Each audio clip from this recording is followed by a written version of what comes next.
I'd like to take a moment and thank our sponsor. If you have a laser device for training and you want to take it to the next level, or if you're looking to get into using a laser device for training, check out the products at laserapp.com.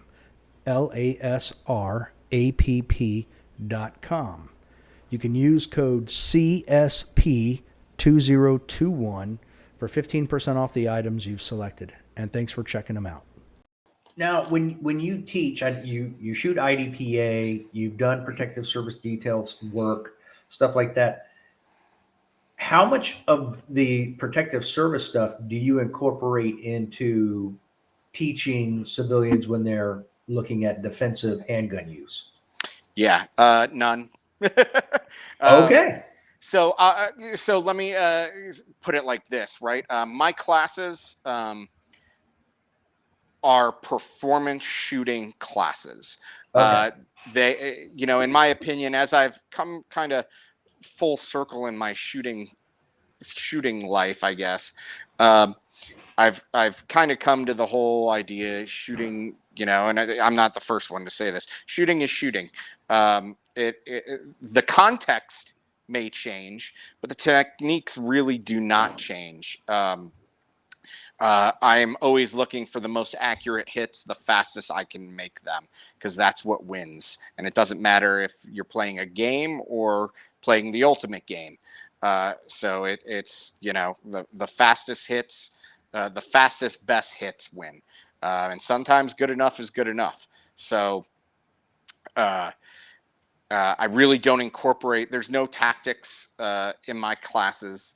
There's no like when a bad guy does this, you should be doing this. There's none of that. I am purely focused on the mechanics of shooting. Now, what your application may be to that, you'll have to decide if that applies or not. But really, I am there to make my students, the fastest, most accurate shooter I can. Despite the application, whether they're shooting competitively or defensively. So yeah. The only thing I will say is the interesting thing about my background is that it does lend some context to why I might incorporate certain things, specifically like one-handed shooting. We did a ton of that, working executive protection and stuff like that. Almost everything was done one-handed shooting because the other hand's controlling your client or whatever. Right. So I have some thought processes on when we should maybe carry strong side over when we carry appendix or something, but really that's all contextual stuff. It's about the shooting, not about the context. And there are other guys out there that do great contextual work. Cecil Birch, Craig Douglas, all those guys that are incorporating both those things into their classes. I am purely mechanics and performance based.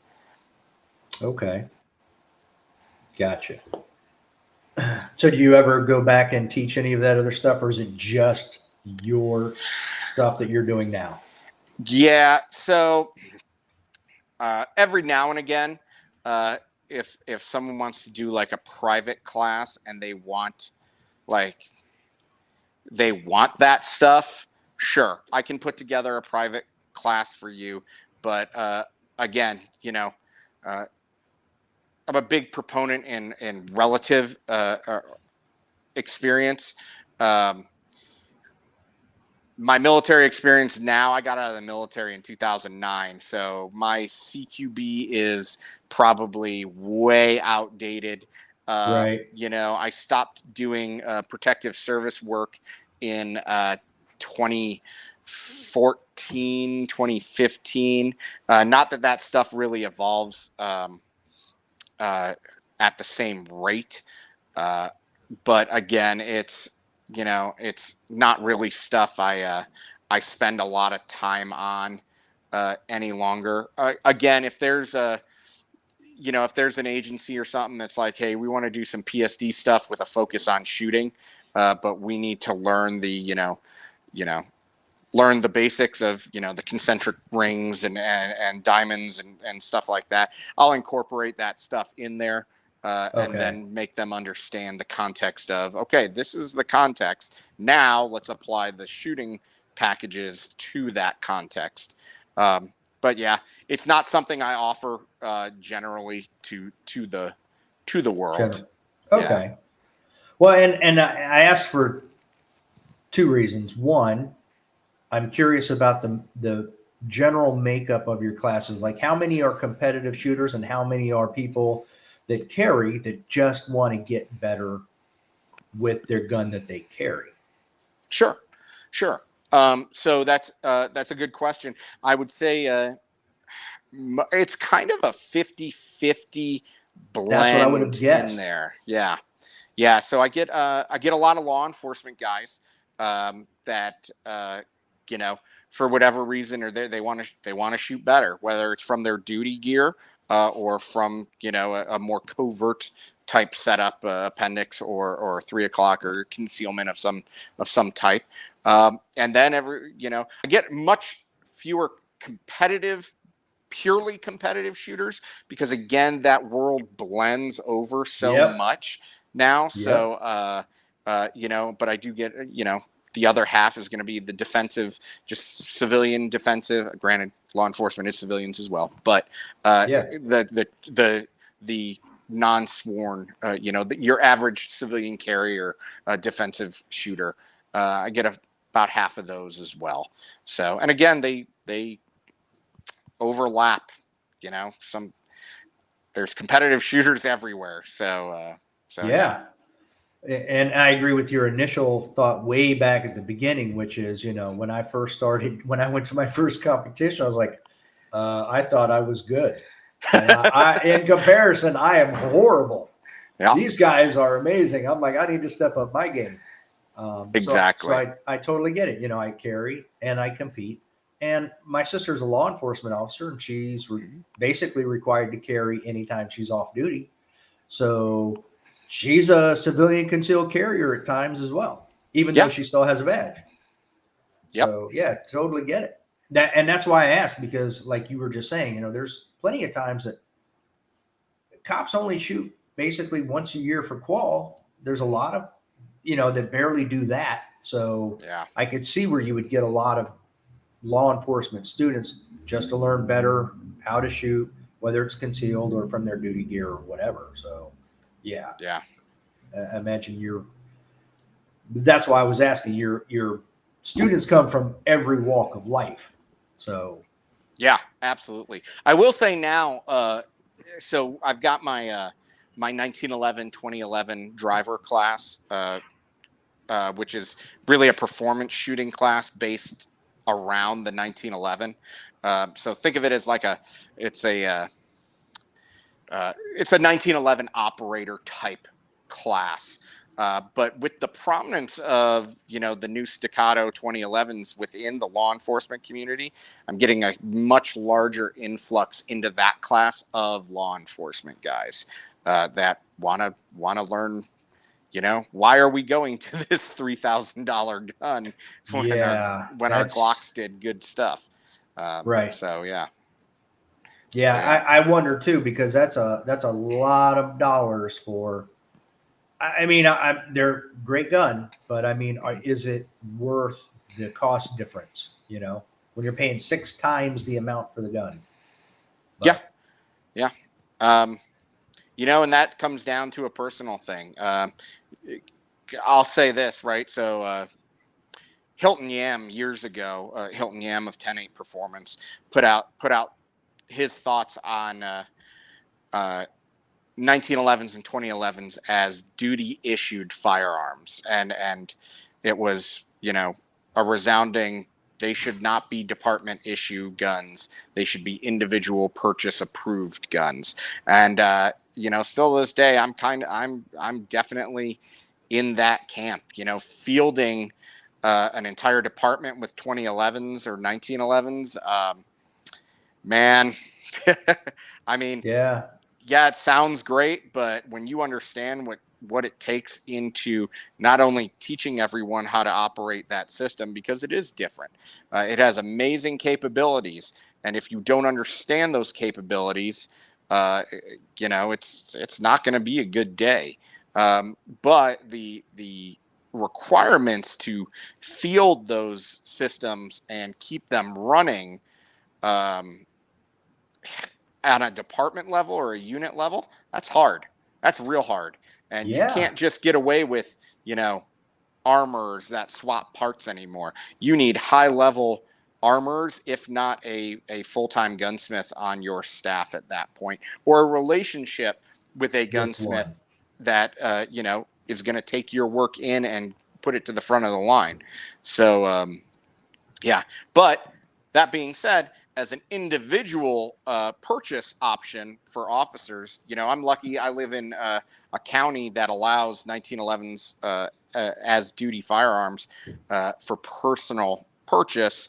And again, we see only the high level officers are the ones carrying those systems, because they understand, that thing's a Ferrari, man. But you got to treat it like a Ferrari. You can't treat it like a Yugo. So, yeah. Oh, Yugo! I haven't heard that in forever. Holy cow! There's a blast from the past. Wow. Yeah. I mean, my personal opinion would be, if I was, and I don't know how much heat I'll take for this, but if I were to advise a department, I think I would say wait a year or two, see how the M17 and the M18 do. See, because look, if anything's going to get broken, the military will break it. They will find a way to find the weakest part of whatever it is you've supplied. It will break. Then SIG will come up with a fix. And then when that fix comes out, be like, all right, here you go. Like the Beretta. Yeah. I absolutely hate the Beretta. When I was in the 1911 was the military pistol. Mm-hmm. And we switched over to the Beretta while I was in. Did not like it at all. Didn't like the trigger. Didn't like any of it. And then there was the issue where initially they were having slides that would come off and were whacking people in the forehead. I'm like, this is a piece of trash. Yeah. Well, they came up with a fix for that, and that's no longer an issue. But that's what I mean, And then, so wait a year or two, see what problems come up. SIG fixes them. And then now you have basically a bulletproof gun. Right. And that's what I would recommend a department then purchase, because it's been put through the rigors. Millions of rounds have been fired through it. The thing works. It's going to work when you need it to. So, yeah.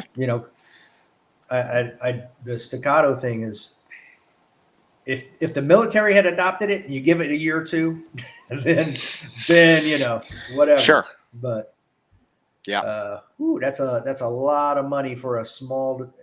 I don't know of any small departments that could afford it. So, yeah, yeah. Well, and that's the thing. We don't really, but to my knowledge, again, I don't have a relationship with Staccato, so I don't know who they're fielding to. But LAPD Metro and the Marshal Service SOG guys are all running it, and they're not small groups really, right.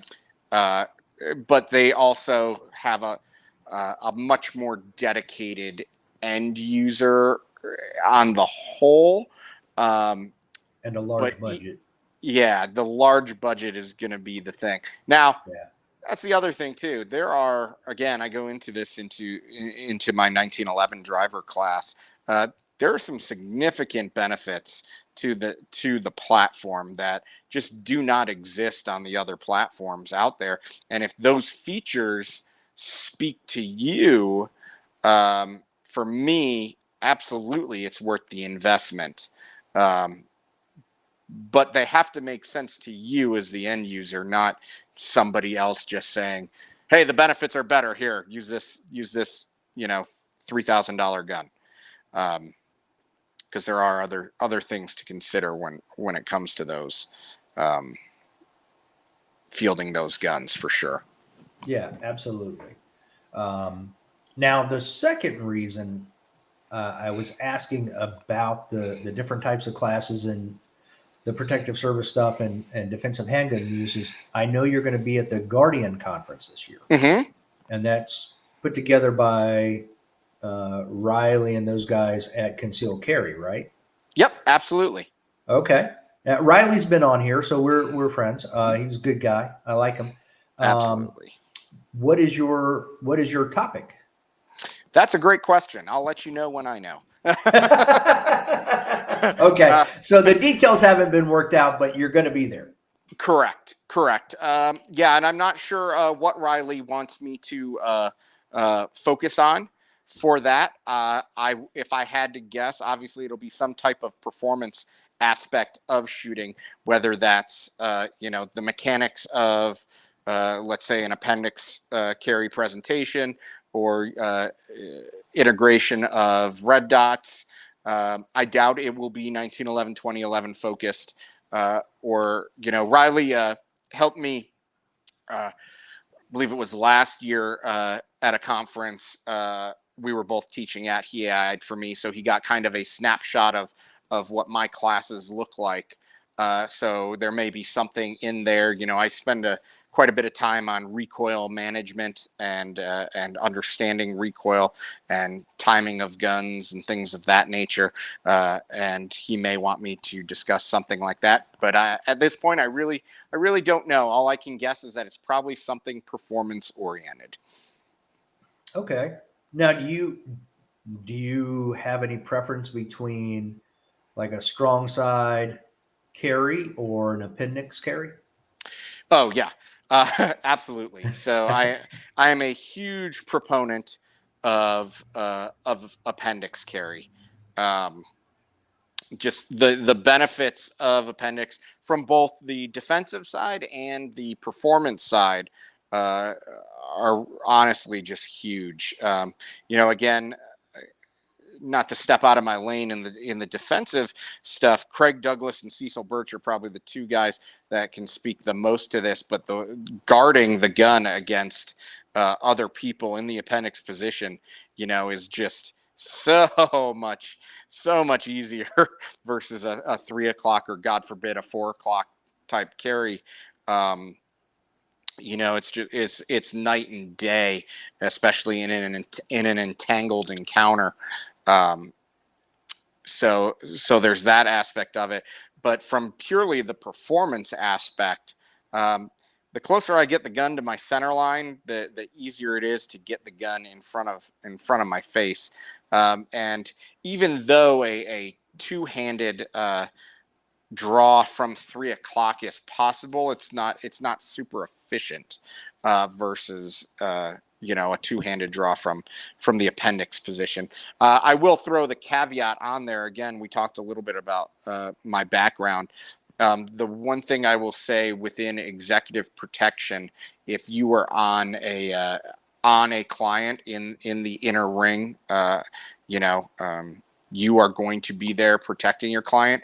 I don't think appendix carry is necessarily the way to go unless the attire requires it, because there's so much we have to operate single-handedly in that capacity that the benefits of 3 o'clock over appendix strong hand, single-handed strong hand draw is much faster. It just is. And it's much easier because it's the same thing you do all the time.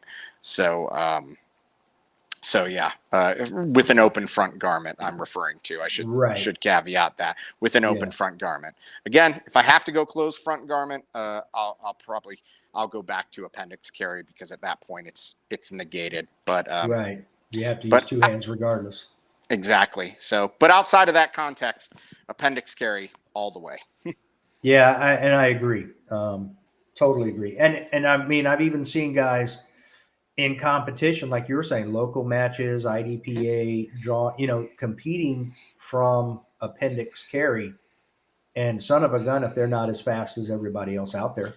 Yeah, So absolutely. This is there's one thing I think guys really misunderstand is everyone thinks the draw is so important in competition.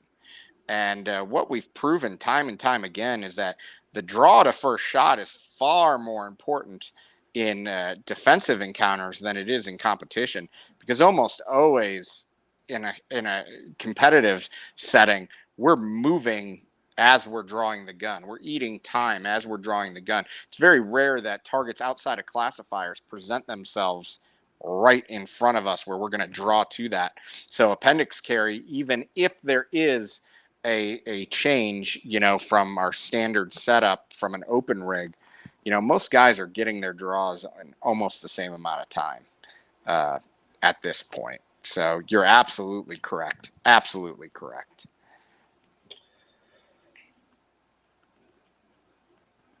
I was going to go another route with that, but no. Please. Well, I was going to say the other aspect of what I like about the appendix carry is, I'm sure you know who Ernest Langdon is. Sure, absolutely. So he was at Quantico when I was at Quantico. Oh, okay. He was at HRP, High Risk Personnel. It was a DoD-funded pistol class. Yep. But it wasn't just pistol. It was other stuff too, but 90% of it was pistol. And so when I went through there, one of the things everything was basically 3-4 o'clock. And you would have to, at some point, draw with your weak hand and reach around to grab. And I have found 30 years later in life, that is not nearly as easy as it was then. Like now it's a challenge. It's like, holy cow, it's a struggle.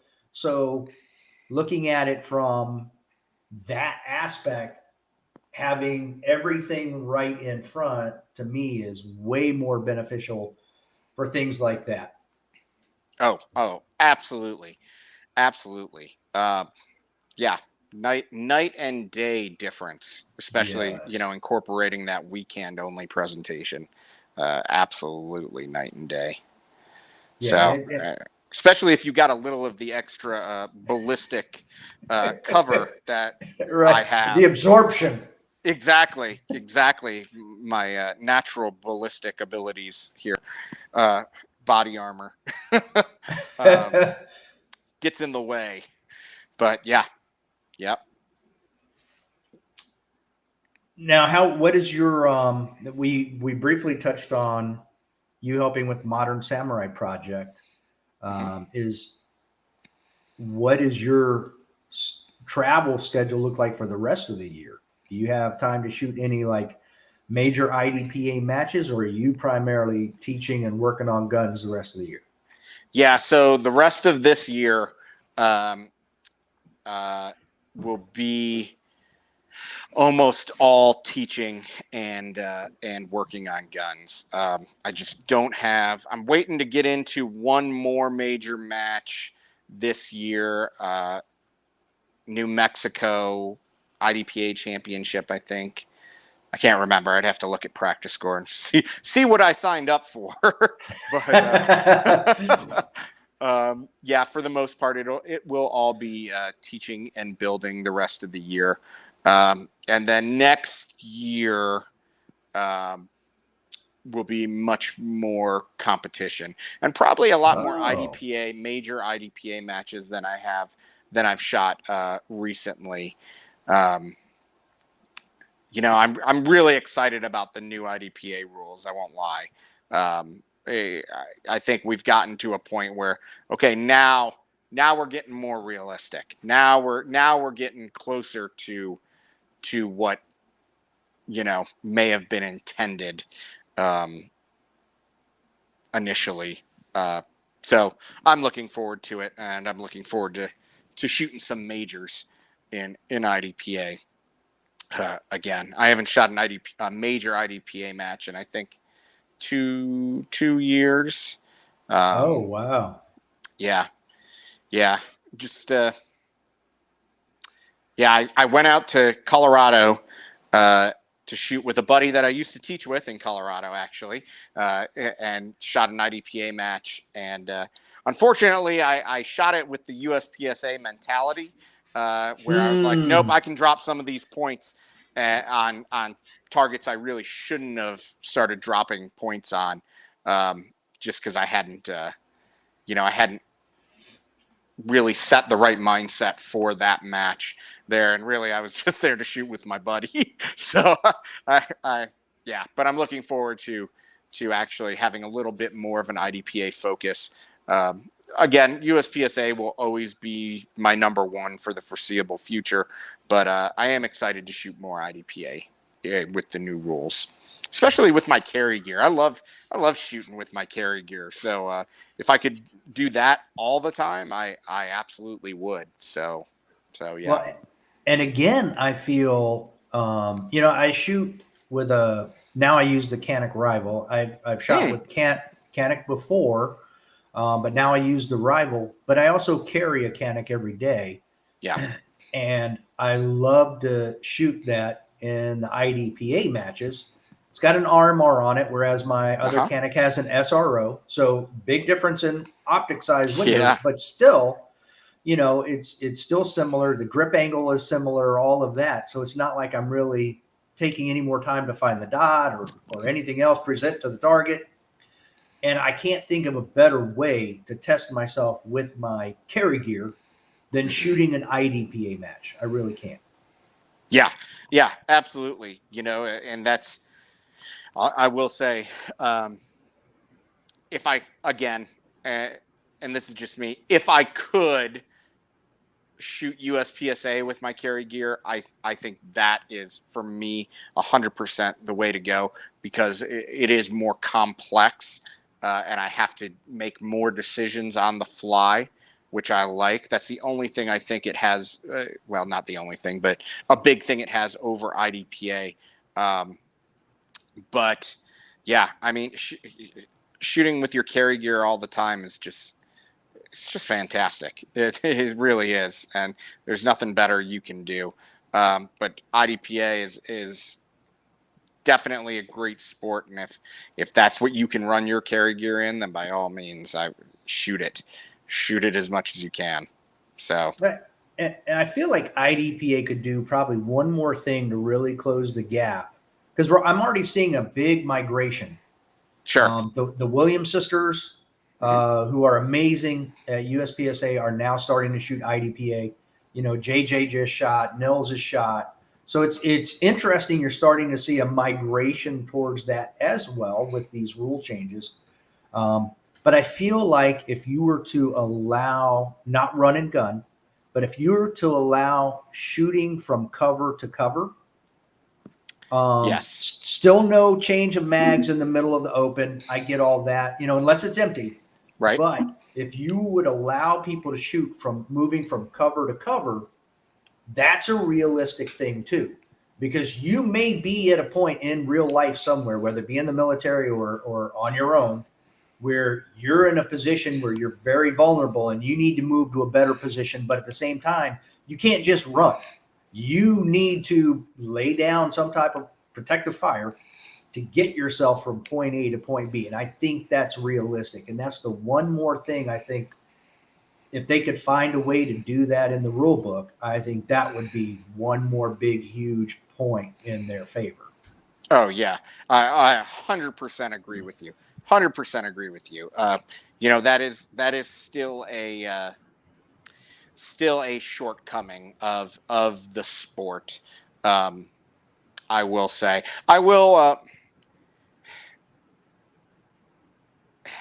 for me, there's definitely a time and a place to dump partially loaded magazines, whether it is in a sport or in the real world. And I didn't always feel like that until I was doing some actually I was doing some CQB with some high level dudes, and they explained it in the context that they did it in.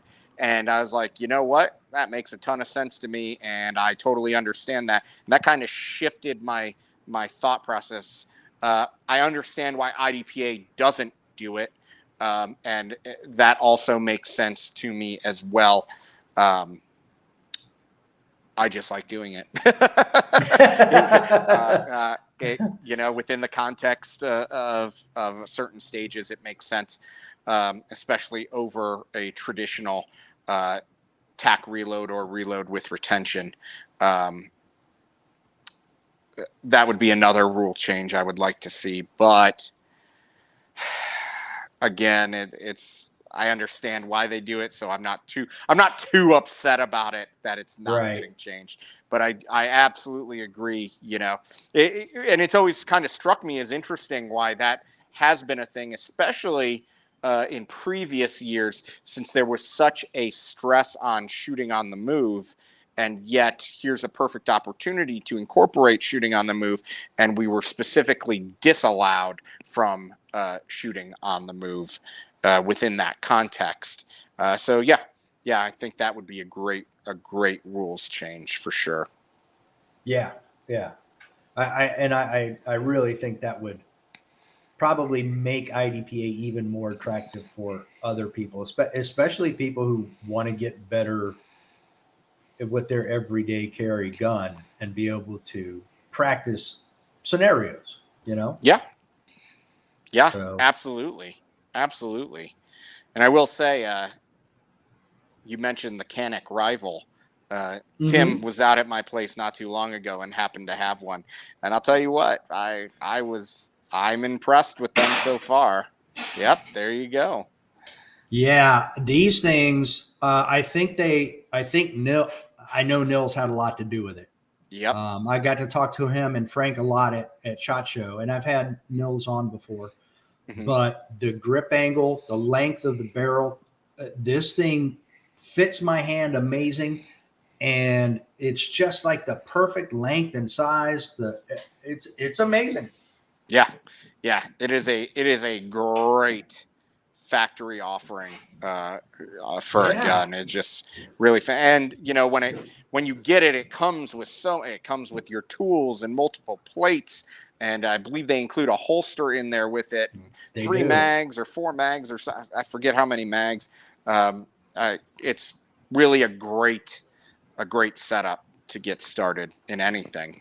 So. Yeah, and when I was talking about the plates, when I was talking to Nils, they took what they learned from what people were using primarily on the guns from the original Mhm. SFX, and they dropped out the plates. They're still available, but they don't include them in the kit. They dropped out the ones that were least used and added in, like with the dark side there. My Mhm. fifth plate is one where I can use a micro red dot and I keep my rear sight. Nice. So I'm like, why would I could literally just change out my slide and use it for carry or competition. I mean, it's literally covers anything you would ever use it for. Yeah, absolutely. Absolutely. It's a great option. And the trigger's pretty good out of the box too, I will say. Yeah, I would that have no problem shooting that trigger and not changing anything about it. So, for sure. Was there anything we didn't cover that you want to touch on or want to clarify or shout outs or anything? um uh no. Okay. I'm trying. So I have a uh I don't want to release anything too early. Okay. Um, so let me put it like this. So I will be shooting for a holster manufacturer this year, which I'm Oh. very much looking forward to working with them on their gear, and their stuff is just fantastic. And I'm excited. I've been a user of their stuff for a long time, and excited to work heavily with them on their new stuff going forward. So especially around the 1911, 2011 platforms. So I'm super excited about that. Um, uh, the only other plugs I would make would be obviously find me in a class and come take the class.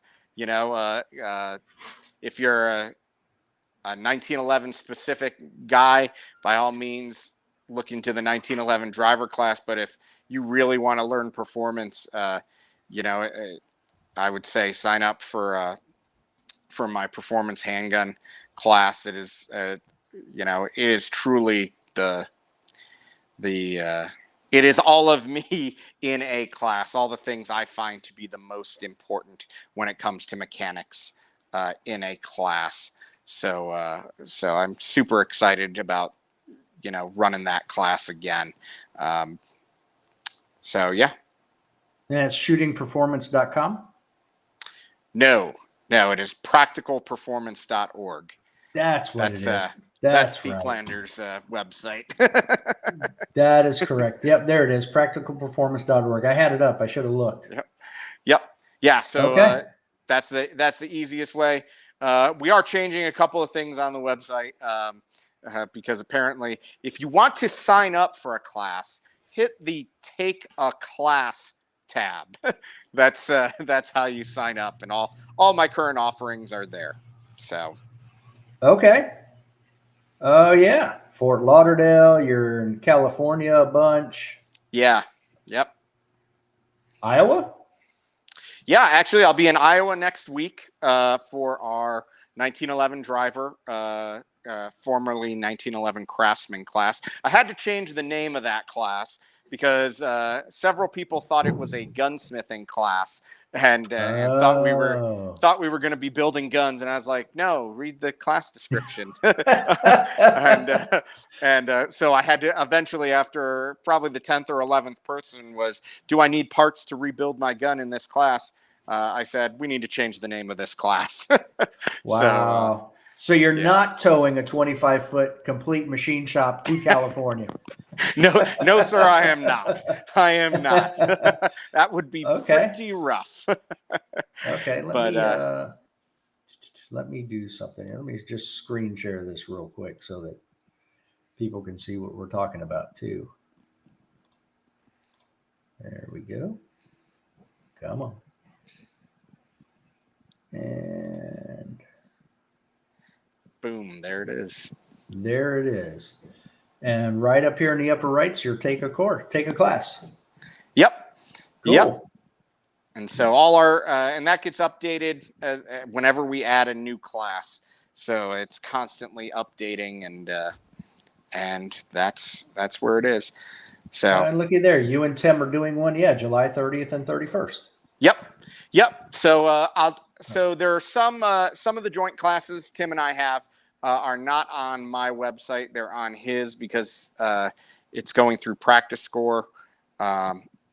Okay. So, but if you want to find a Tim and me class, which I highly encourage you to do because it's an awesome class, it's the class you probably didn't know you needed, and it's the class I wish I had when I started shooting, for sure. I could have really taken a lot of experimentation time out of my shooting career if I had this class when I started shooting. But you can find all those, especially on Tim's website. He's got links to all of them in his calendar as well. So yeah, great class. Plus, I guess I will talk about that class just real quick. It's not a class where you're going to go to and Tim's going to teach and I'm going to help him, or I'm going to teach and Tim's going to help me. It is truly a co-taught class. It is, it's not like other 2 instructor classes where, okay, half the class you're going to go over here with this guy and half the class you're going to go over here with this guy, or this guy's going to teach his POI for one day and then the other guy's going to teach his POI for one day. We absolutely didn't want to do that. It is the same POI with both of our inputs into it, and 100% we do not agree on everything, which I think makes for a really cool class because we have different opinions on things, and how we treat our practice and how we get to our end states. So, yep.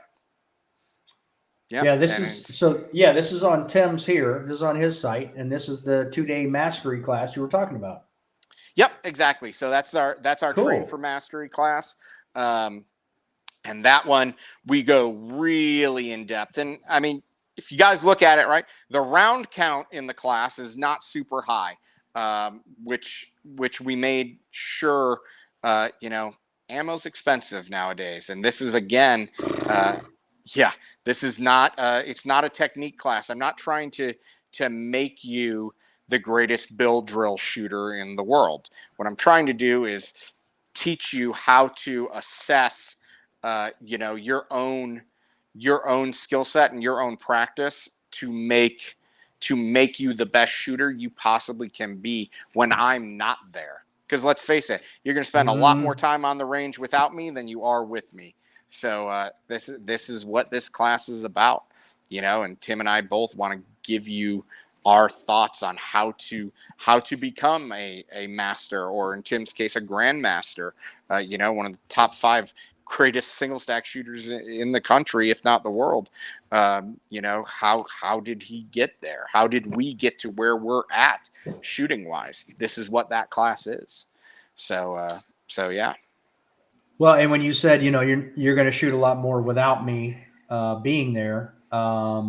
So topic number 9, building your own drills. I mean, my question was going to be, so do you guys give them things to take back to work on? And sure enough, if you're teaching them how to build their own drills, then that's a life. That's like the old saying, you know, if I give you a fish, you can eat for a day. If I teach you to fish, you can eat for life. 100%. And that's, you know, that's a huge point of the class, you know, especially in the 2-day class, the Train for Mastery class. You know, we'll take anyone, competitive shooters or defensive minded shooters, and really, you know, listen, take this.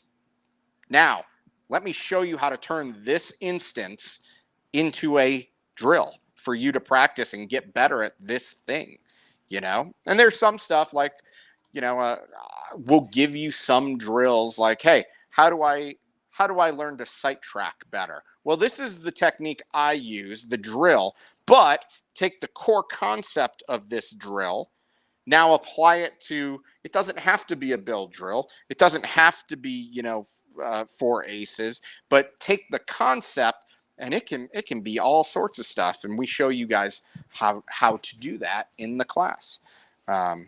So Cool. yeah, it's super awesome.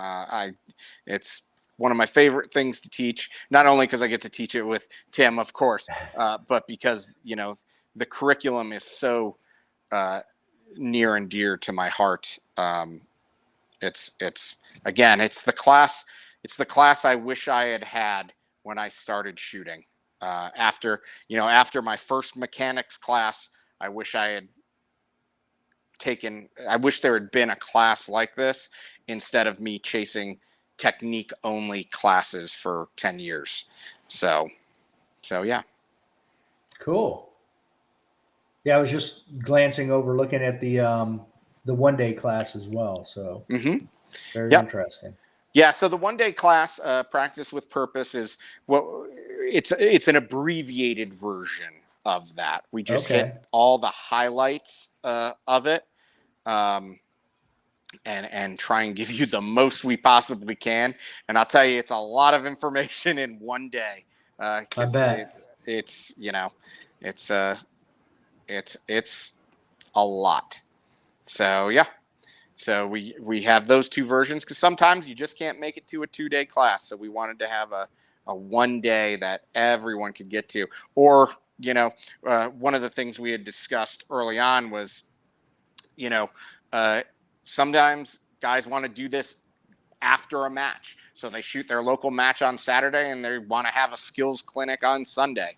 Well, this class offers you, hey, we just shot this match on Saturday. Let's look at the stages, and I'm going to show you how to turn this stage into a series of exercises and drills to make you better on these core techniques. So yeah. Okay, well, I got to ask you now, what am I looking at here? What you've got an RMR on what looks like a 1911. Is that a comp on the end? That is. So that is, that's a funny story of a gun. Okay, I'm game.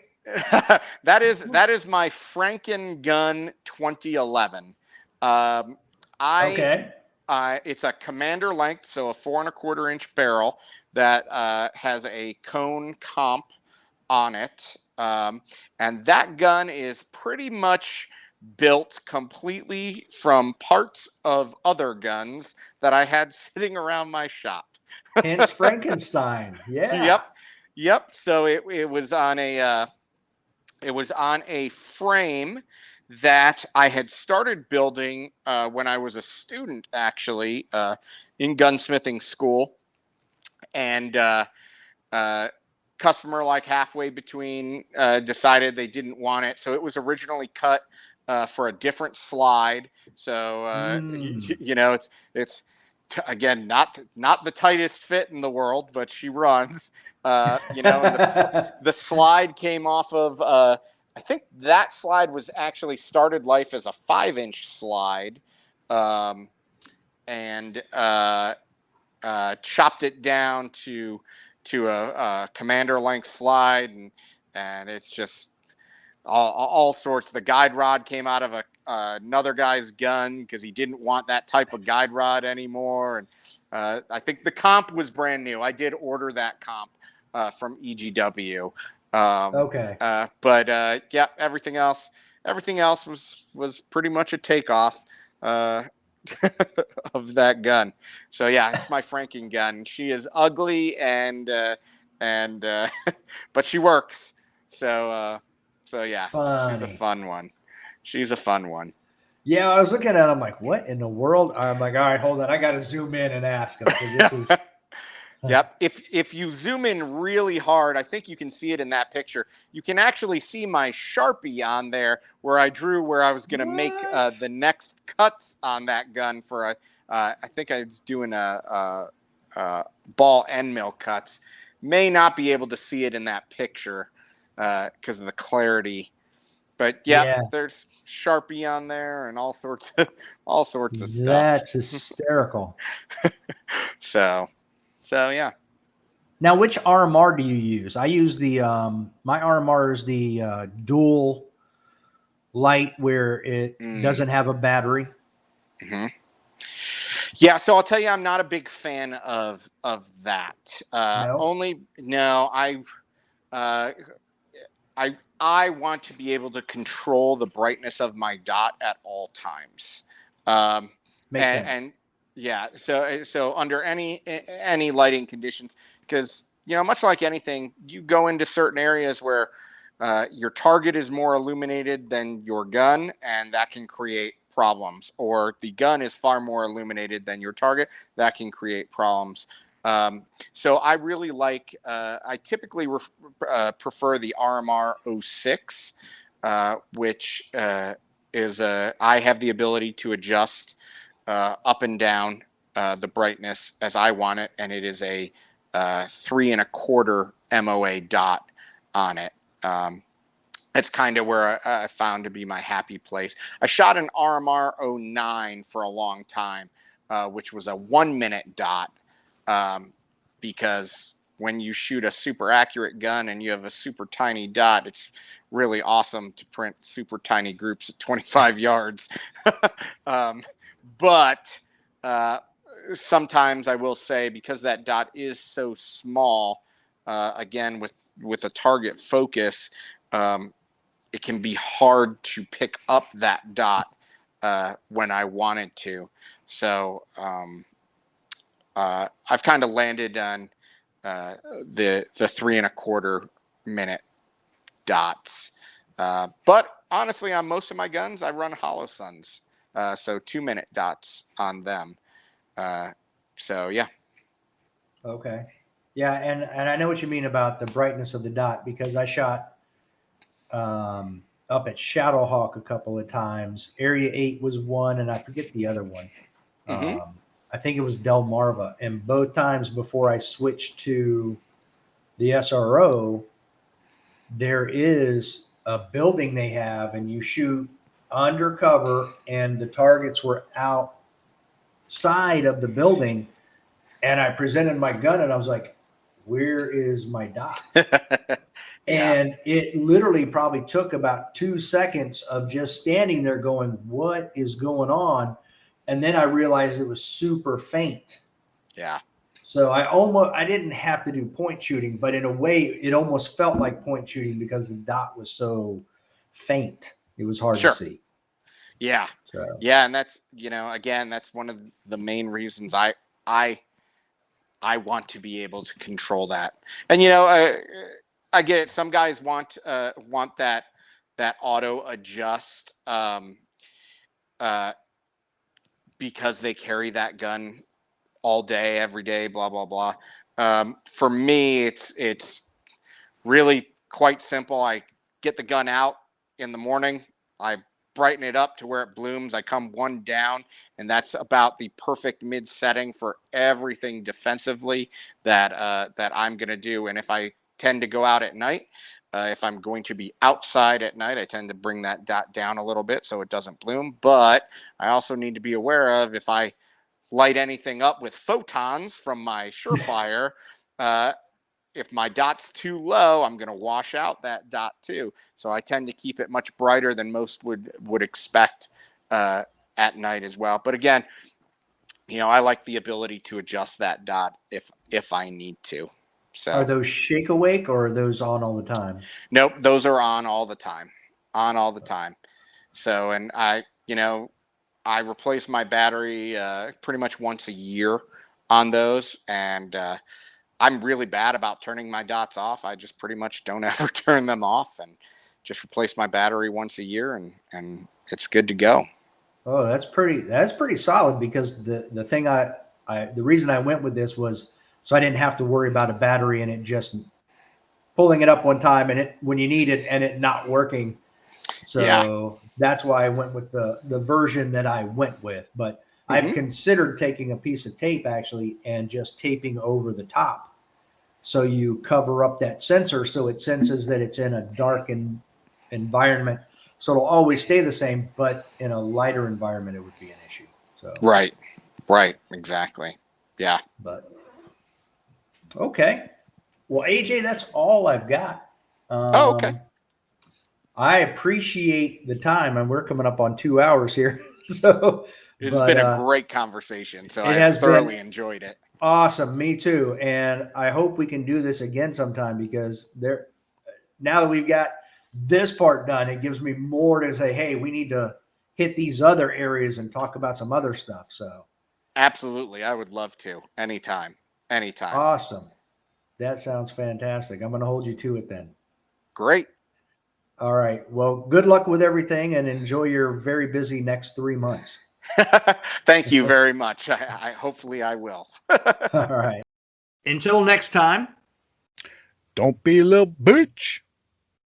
Yeah.